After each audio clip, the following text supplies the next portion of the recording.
जी नमस्कार दोस्तों। आज मैं आप लोगों के सामने एक इस नई वीडियो के साथ आया हूं, जिसमें मैं आपको बाल विकास और मनोविज्ञान के विषय पे संबंधित उससे निकलने वाले जो इम्पॉर्टेंट क्वेश्चन होते हैं, जो अधिकांश अध्यापक या शिक्षक भर्ती परीक्षाओं में ये प्रश्न हमेशा अधिकांश आते हैं, शैक्षिक अभिरुचि से संबंधित और मेन बाल विकास या बाल मनोविज्ञान। तो इस चैप्टर को, ये मेरी पहली वीडियो है। इस चैप्टर के साथ मैं क्रमशः आज करीब 25 प्रश्न आपके सामने लाया हूं। इसको आप ध्यान से सुनिएगा और इससे जिस प्रश्न को और बहुत ही आवश्यक आप समझते होंगे उसको आप नोट भी कर लीजिएगा। तो सबसे पहले मैं अब बाल विकास से संबंधित और या मनोविज्ञान से संबंधित पहला प्रश्न शुरू करता हूं। तो सबसे पहला जो प्रश्न है, जो अधिकांश एग्जाम पे आया करता है, इन्हीं से पूरे जो मैं 22 क्वेश्चन बना के लाया हूँ, इसी क्वेश्चन से निकलते हैं। तो सबसे पहला जो क्वेश्चन है वो ये कहलाता है कि प्रयास व त्रुटि का अधिगम सिद्धांत किस मनोवैज्ञानिक ने दिया है। प्रयास व त्रुटि का अधिगम सिद्धांत किस मनोवैज्ञानिक ने दिया है?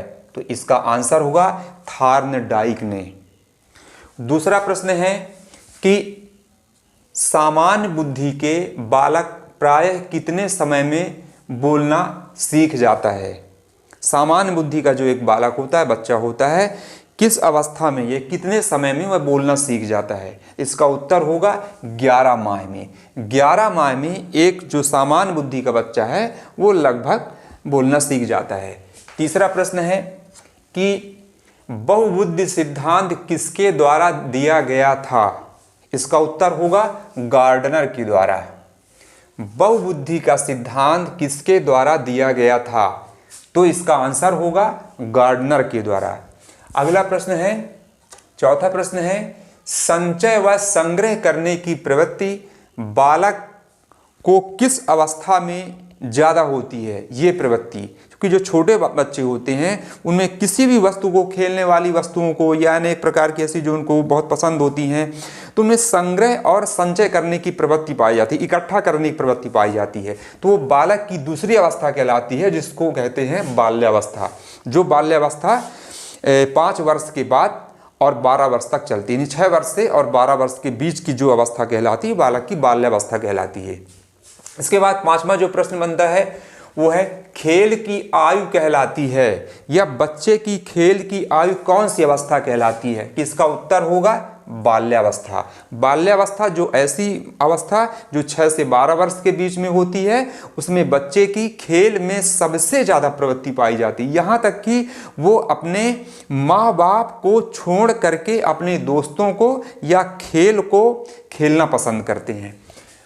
6वां प्रश्न बनता है कि दूसरों पर निर्भरता वाली अवस्था कौन सी अवस्था कहलाती है? जो बच्चे दूसरे पर निर्भर होते हैं वो कौन सी अवस्था कहलाती है? तो ये बालक की या बच्चे की पहली अवस्था होती है, जो 0 से या 1 वर्ष से पैदा होने के बाद से लेकर के 5 वर्ष तक चलती है। वो अवस्था कहलाती है शैशवावस्था। जो बच्चा सिर्फ निर्भर होता है अपने माँ के ऊपर, अपने, या जब भी उसको भूख लगती है, जब भी किसी प्रकार की ऐसी आवश्यकता होती है, सिर्फ निर्भरता इसकी काम करती है। अगला प्रश्न बनता है, 7वां प्रश्न है, जीवन का अनोखा काल की अवस्था कौन सी अवस्था कहलाती है? जीवन का अनोखा काल कौन सी अवस्था कहलाती है?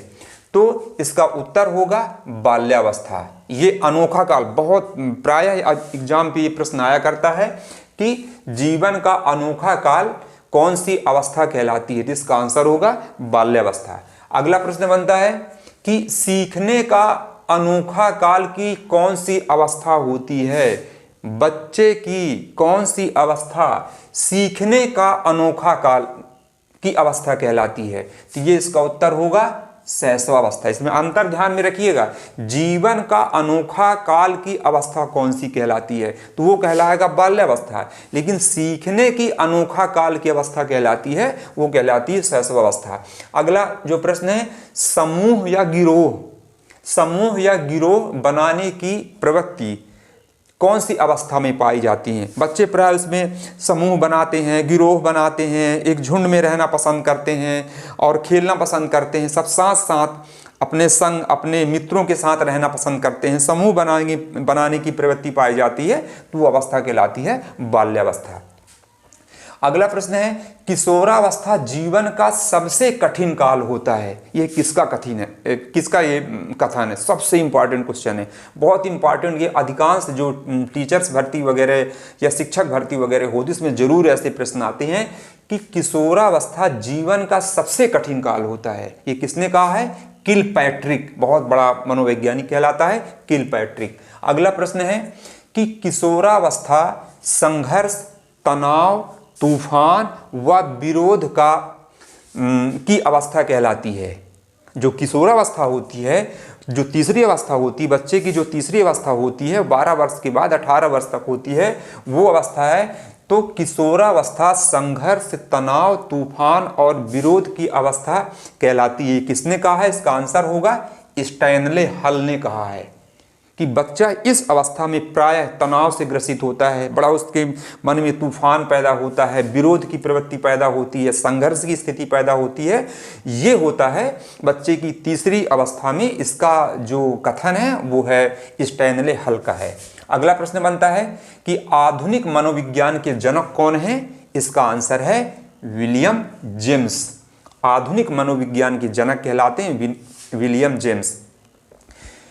अगला प्रश्न है, एसआर थ्योरी के जन्मदाता कौन है? एसआर थ्योरी ये मनोविज्ञान का बहुत महत्वपूर्ण चैप्टर कहलाता है। तो एसआर थ्योरी के जन्मदाता हैं थॉर्नडाइक। अगला प्रश्न है, किंडरगार्टन विधि के प्रतिपादक कौन हैं? यह एक शिक्षण विधि होती है, बच्चों को, छोटे बच्चों को पढ़ाने की एक विधि होती है। इसमें कई विधि होती हैं, तो एक बहुत अच्छी और बहुत इंपॉर्टेंट विधि जो इसमें मैंने आपको बताया। इसके बाद भी मैं और कई वीडियो लाऊंगा, उसमें और बहुत सारी विधियों का भी मैं आपको इसके प्रतिपादकों के नाम बताऊंगा। तो किंडरगार्टन विधि के प्रतिपादक कौन हैं? इसका आंसर होगा फ्रोवेल। किंडरगार्टन जो शिक्षण विधि होती है उसके जो प्रतिपादक हैं वो फ्रोवेल महोदय हैं। अगला प्रश्न है कि शिक्षा मनोविज्ञान के जनक कौन हैं? ध्यान में रखिएगा कि जो ऊपर प्रश्न है आधुनिक मनोविज्ञान के जनक है वो विलियम जेम्स हैं, लेकिन यहाँ पर यह प्रश्न है कि शिक्षा मनोविज्ञान के जनक कौन है, वो बताएंगे पुनः थॉर्नडाइक। इसके बाद अगला प्रश्न बनता है कि क्रिया प्रसूत अनुबंधन का सिद्धांत किसने दिया? बहुत इंपॉर्टेंट प्रश्न है। क्रिया प्रसूत अनुबंधन का सिद्धांत किसने दिया है? स्किनर ने दिया है। ये स्किनर ने दिया है। जो मैंने इसके पहले बताया था शिक्षा मनोविज्ञान के जनक है वो आपके थॉर्नडाइक है, और क्रिया प्रसूत अनुबंधन का सिद्धांत स्किनर ने दिया है। और इसमें एक क्वेश्चन और बताया देता हूं जो मनोविज्ञान से संबंधित, बाल विकास से संबंधित उसकी प्रवृत्ति को जानने की बातें हैं। चूहों पर सबसे पहला जो मनोवैज्ञानिक है वो स्किनर ही है, जो चूहों पर उसने प्रयोग किया था। ऐसा प्रश्न आता है कि चूहों पर निम्न में से किस मनोवैज्ञानिक ने सबसे पहला प्रयोग किया था? आप बताएंगे स्किनर का नाम बताएंगे। इसके बाद दिया है कि संज्ञानात्मक व विकासात्मक मनोविज्ञान के जनक कौन है? बहुत इंपॉर्टेंट प्रश्न ये भी है, बहुत अति महत्वपूर्ण प्रश्न है ये कि संज्ञानात्मक व विकासात्मक मनोविज्ञान के जनक कौन है? नाम बताएंगे जीन पियाजे। जीन पियाजे संज्ञानात्मक व विकासात्मक मनोविज्ञान के जनक हैं। अगला प्रश्न है भूल भुलैया। यह एक प्रशिक्षण विधि हो, छोटे बच्चों में एक खेल होता है जो अंदर जाने का एक नक्शा होता है, अंदर जाने का, बाहर निकलने का, जो बच्चों के परीक्षण के काम आता है। तो भूल भुलैया जो परीक्षण है उसके प्रतिपादक कौन है? तो आप इसका आंसर बताएंगे एस.डी. पोर्टियस। एस.डी. पोर्टियस भूल भुलैया परीक्षण के प्रतिपादक हैं। अगला प्रश्न बनेगा बुद्धि का एक खंड का सिद्धांत किसने दिया था? बुद्धि का एक खंड का सिद्धांत किसने दिया था? इसका आंसर होगा बिने, टर्मन और स्टर्न। ये तीनों के नाम रहते हैं जो बुद्धि का एक खंड के सिद्धांत के प्रतिपादकों में से तीन प्रथम नाम आते हैं, बिने, टर्मन एवं स्टर्न। और भी मैं से दूसरा प्रश्न बताया देता हूं कि बुद्धि का द्विखंड सिद्धांत किसने दिया था? इसका आप आंसर लिखेंगे स्पीयरमैन ने। बुद्धि का द्विखंड सिद्धांत किसने दिया? स्पीयरमैन में। फिर उसी में एक प्रश्न और बनता है कि बुद्धि का तीन खंड सिद्धांत किसने दिया? तो इसका भी आंसर बताएंगे स्पीयरमैन। और इसके बाद फिर अगला प्रश्न है कि वर्तमान की शिक्षा कैसी है, किस पर केंद्रित है? विषय पर केंद्रित है, कि शिक्षक पर केंद्रित है, कि बालक पर केंद्रित है। तो ऐसे प्रश्न भी बहुत परीक्षा में इम्पॉर्टेंट प्रश्न हैं जो किसी भी प्रकार के शिक्षक भर्ती परीक्षाओं में पूछे जाते हैं। तो इसका आंसर होगा कि वर्तमान की जो शिक्षा पद्धति है वो बाल केंद्रित है।